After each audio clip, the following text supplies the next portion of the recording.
Good afternoon, all. So, technical problem. Melrose B'nai Yisrael no longer is accepting live broadcasts for some reason. You can only do a reel that's up to 60 seconds. So I don't know what happened. This has changed since Tuesday. I guess it has to do with Facebook. So anyway, I'm recording this on my Facebook account, and then I will share it to Melrose. I don't know how else to do this, but I had to come up with some way to make this work. So that's what I got. This week's Parsha is Parshat Emor, saying what we mean and meaning what we say. I'm in the midst of learning Rambam's Mishnah Torah, Hilchot Shchita, about the laws of slaughter. And one of the things that Rambam says is that there are many times where something is min Torah stam, something is given in the Torah very perfunctorily or quickly or whatever, but tzarich lefaresh ota. We need to explain it. We need to explain what is it that the Torah is saying. And this is really important in terms of how we use Torah law and how we implement it in our lives today. What are the foundational principles that we use in doing so? There are often difficult passages, whether it's the pasuk in Vayikra Yud Chet and Chaf about mishkavei isha, that zachar, that a male should not lie with a zachar, with another male, b'mishkavei isha. It's obtuse. What exactly it means is one thing. How it's used in our community, in our lives, is something completely different. And here we have this week laws about kahuna, about the priesthood. So before we get to that, I want to just begin this discussion with a quick note about structure. When we look at Perekim 18 and 20 of the previous weeks, we note a parallelism, wherein the B'nai Yisrael are adjoined not to partake of the practices of the Egyptians whose land they had left, nor those of the Canaanites into whose land they will be going. This is the essence of their identity as an AM KADOSH, evoked last week in PARSHAT KEDOSHIM. We are to be KADOSHIM, sanctified, separate, set apart, different. And we are to live in this matter no matter what and no matter whom we come in contact with. We are constantly reminded that we are to live the life that God commanded and intended. This is a very strong message conveyed by the very order of the Perekim of Parshiot, Acharei, and Kedoshim. And as we said last week, they're often a double parsha in a non-leap year, as will be the case next year. So let's understand very quickly how they move and what leads us to the beginning of Parshat Emor and very clear strictures about Kohanim. 1. Aharon's sons Nadav and Avihu did not understand the limits of their office and appointment as Kohanim, while they were more than happy to accept its privileges and the leadership that came with it. This was their undoing. 2. Lest we all not learn that lesson, we are reminded in Perek Yud Chet about the practices of the Mitzrim, in which limits and boundaries about which we spoke are not observed. 3. In the very center of Chameshet Chumshei Torah, we are then instructed that we are to do certain things to continue to be deserving of our relationship with Ribbonu Shel Olam and the responsibilities and the inherent actions that lead the way. And then, in Perek Chaf, after we have been given this code of behavior, we are reminded again of the practices around us. Because no matter what instructions we are given, we are still not blind and we are observing those things around us. Just as a parent tells a child not to do X, Y, or Z, the child sees others doing it, and what is the child to do? And the child has to continually be reminded of the expectations. So here we are in Parshat Emor.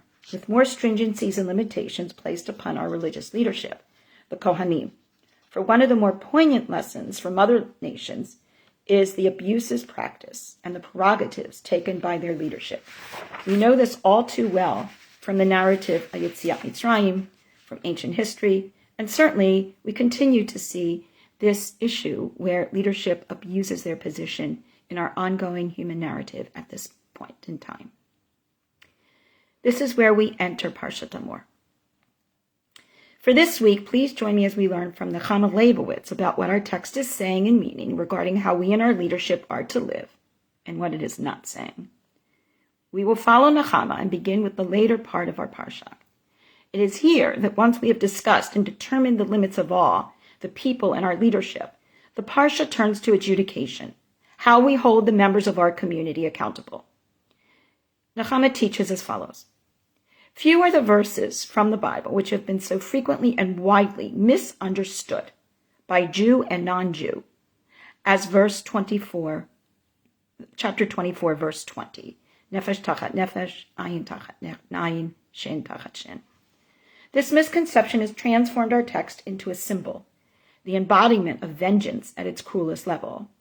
One who wishes to express his opposition to forgiveness, concession, and compensation, insisting instead on a pound of flesh or on retaliation of the most brutal and painful kind, resorts to the phrase, ayin tachat ayin, an eye for an eye, a formula which conjures up visions of hacked limbs and gouged eyes. Even he who is familiar with the traditional rabbinic interpretation of our text, ayin tachat ayin, we are talking about monetary compensation. However, one does not rule out the possibility of that understanding as merely being an apologetic explanation, a later toning down of ancient barbarity which was acceptable in Jewish practice and by God. But this is not the case. On the contrary, our sages and commentators adduce many and varied proofs indicating the plain sense of the text. It can be no other than monetary compensation. This text, this notion appears twice. Once in Shmot, in Perek Chaf Aleph, in Parshat Mishpatim, and once here in our Parsha here. There's a lot of parallelisms between those two Parshiot. And we're talking about someone who kills, two men strive together, a woman has a miscarriage, a person dies by accident, those kinds of things happen, and then we get this formula, ayin tachat ayin, shein tachat shein, v'chulei, v'chulei, v'chulei. The Talmud in Baba Kama 83b through 84a gives us a series of arguments providing that these verses have to be alluding to monetary compensation for the injury inflicted. Here are two of them. Rabbi Shimon Bar Yochai states, ayin tachat ayin, lo ayin mamash, ela kesef. You say money? But perhaps it means literally an eye. In that case, if a blind man blinds another, a cripple maims another, how would I be able to literally give an eye for an eye? The Torah states, Mishpat achad yeh lachem, keger ke'ezrach yeh ki ani Hashem Elokechem. There is one law for all of you, citizen, stranger. All of you should do the same, for I am the Lord your God. And it is this pismon, it is this refrain that continues to appear in our Torah in many cases. One need not look very far in our present reality to see the violence that is conducted in the name of religious beliefs. Revenge. This is no more than a corruption of the meaning of the text, and often singular verses are taken completely out of context, justifying such actions and resulting in the erroneous association that begins with God said. Nechama shows the faulty nature of this connection. She explains, ayin tachat ayin. Rav Sadia said that we cannot take the text literally, for if a man deprived his fellow of a third of his normal eyesight by his blow, how can we ensure that the retaliatory blow will be calculated to have exactly the same results? Not more, not less. Such an exact reproduction of the effects is even more difficult in the case of a wound or a bruise, which if in a dangerous spot might result in death. The very idea cannot be tolerated. Ben Zuta, Acharei, retorted, but surely it's written, as he has named a man, so it shall be rendered to him. The Gaon answered. The word on implies, so shall punishment be imposed upon him. Ben Zuta retorted, as he did, so shall be done to him. So then the Gaon cites the case in Shimshon in Shoftim 15:11. As they did to me, so I did to them. And Shimshon, however, did not take the wives and give them to others as they had done to him, but only punished them. So in other words, it is virtually impossible to repeat the exact circumstances, the exact punishment, the exact harm in turn. To sum up, we often cannot give an adequate explanation of the precepts of our Torah without relying on the words of our sages. Back to Rambam, tzarich lefaresh otah. It is here, therefore, that we must turn to the rabbis and our commentators and our poskim to better understand not just the words themselves, but the intent and precisely why they are written the way they are. As you have often heard me say, if you're going to quote a specific verse to me, I want to know what comes before, what comes after, what is the context, and why is this wording used. Otherwise, the quoting of such a text is basically incomplete at best and worthless at most. For such help, let's turn to Rambam in Hilchot Chovel Umazik, Perek Aleph, 3-6. The text. As he maimed a man, so shall it be rendered to him. From our Parsha. This does not mean the literal inflicting of the identical maiming on the guilty person, but merely the thought that the latter deserves such maiming. He pays the monetary equivalent. For we are told that you shall take ransom for the life of a murderer, implying that a ransom is ruled out only in the case of a murderer, but this is indicated also in the case of one who hurts another. When we come to the phrase ayin tachat, ayin is monetary compensation indicated. Since it is stated bruise for bruise, and we have the explicit ruling thereof, if a man strikes his fellow with a stone or a fist, he shall only pay for the loss of time and have him thoroughly healed. And that comes from our other Parsha, Parshat Mishpatim, chapter 21 of Shemot, verses 18-19, indicating that the for bruise refers to payment. And the same applies to the use of that preposition in addressing other limbs and loss.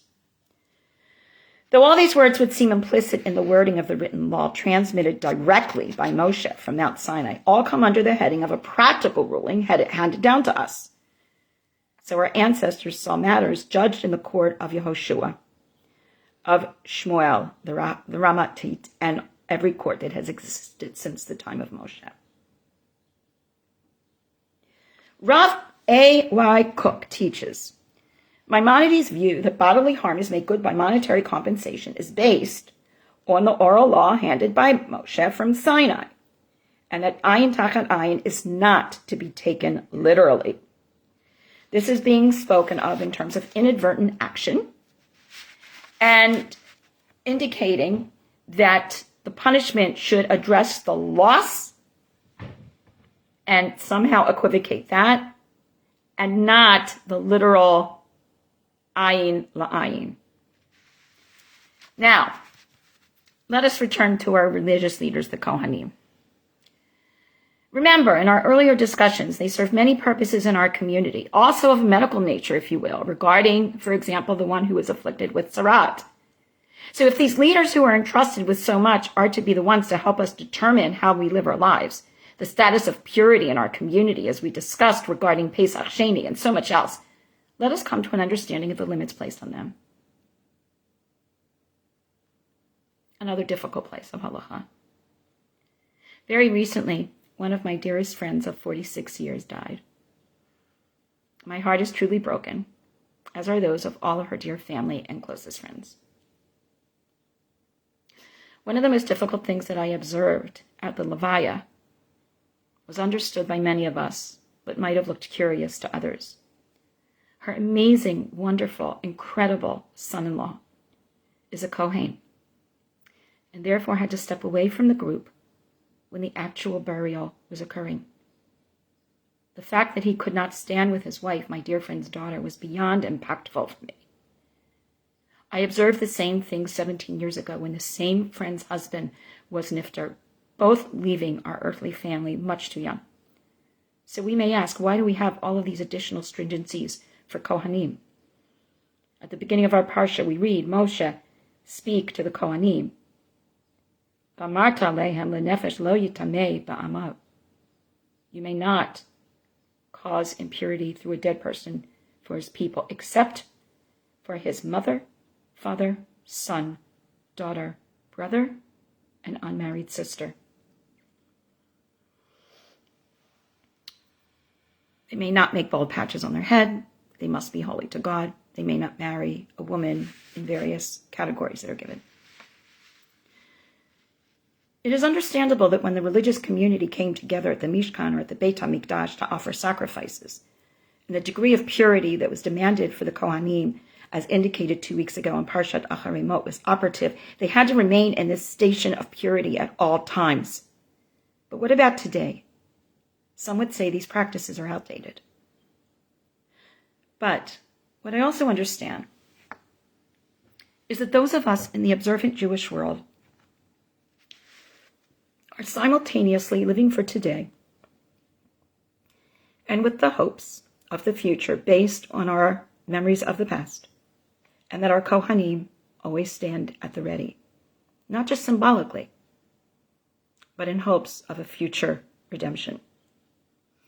Their role is both communal and directly related to God's commandments, and they are living amongst us with wives and children different from the religious leadership of other nations and religious communities. So now the question is really, how do they fulfill both roles? How do they help us adjudicate what must be resolved if they themselves are not models of discipline and reminders to all of us of God's presence and our responsibilities to Ribbon Shalom?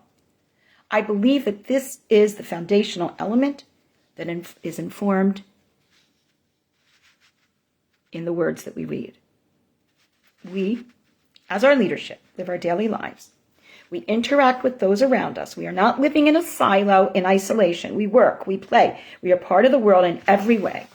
And additionally, we observe those practices that set us apart from others. Kashrut, Shabbat, Shatnez, our relationships of intimacy, and so on.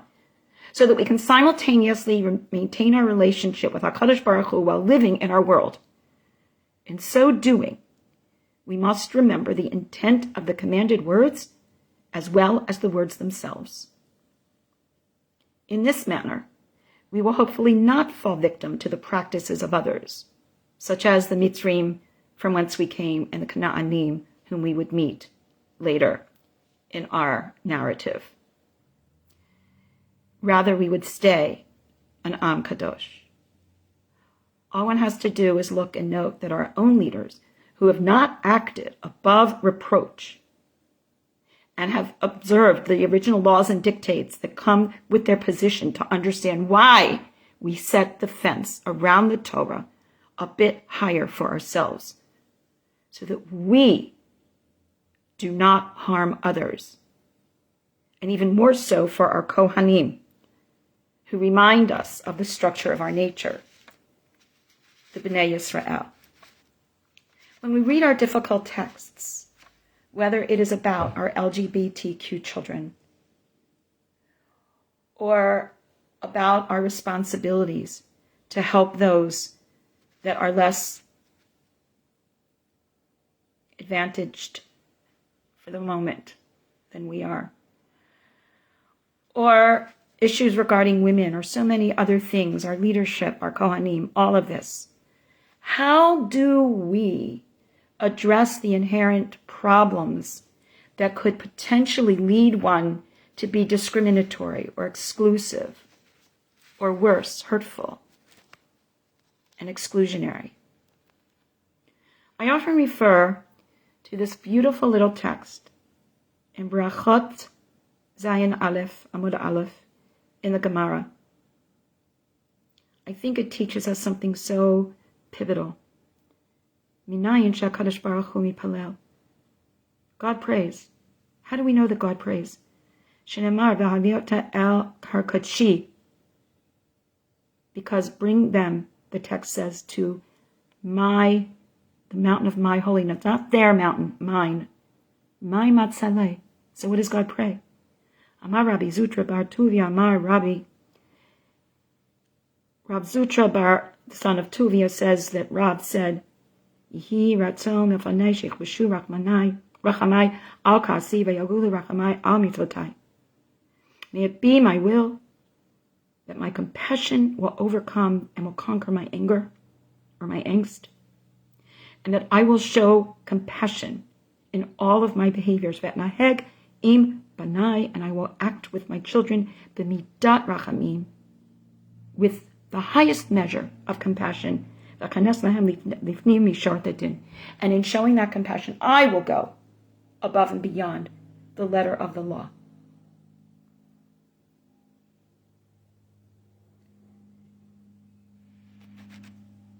That is critical, and that is central to who we are as a people. It's not just the laws, but it's what the laws are supposed to teach and are supposed to engender. And when they are difficult and when they are challenging, we need to ask ourselves, what is God asking from us to do?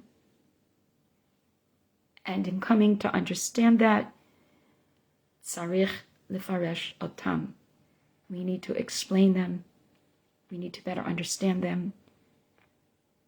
We need to wrestle with them if necessary. And we need to come to a place where we are looking at the full picture and not pulling any piece out of context for personal, cultural, or political purposes that run countercurrent to everything that we are as an AM KADOSH. As the Kohanim in our Parsha are warned about limits and boundaries, they are to exemplify that for us. And we too, as mere mortals, must acknowledge that we have to observe those limits and boundaries. I wish us all Shabbat Shalom, and may we model our love for our children and for our communities as God does for us. Lihitraat.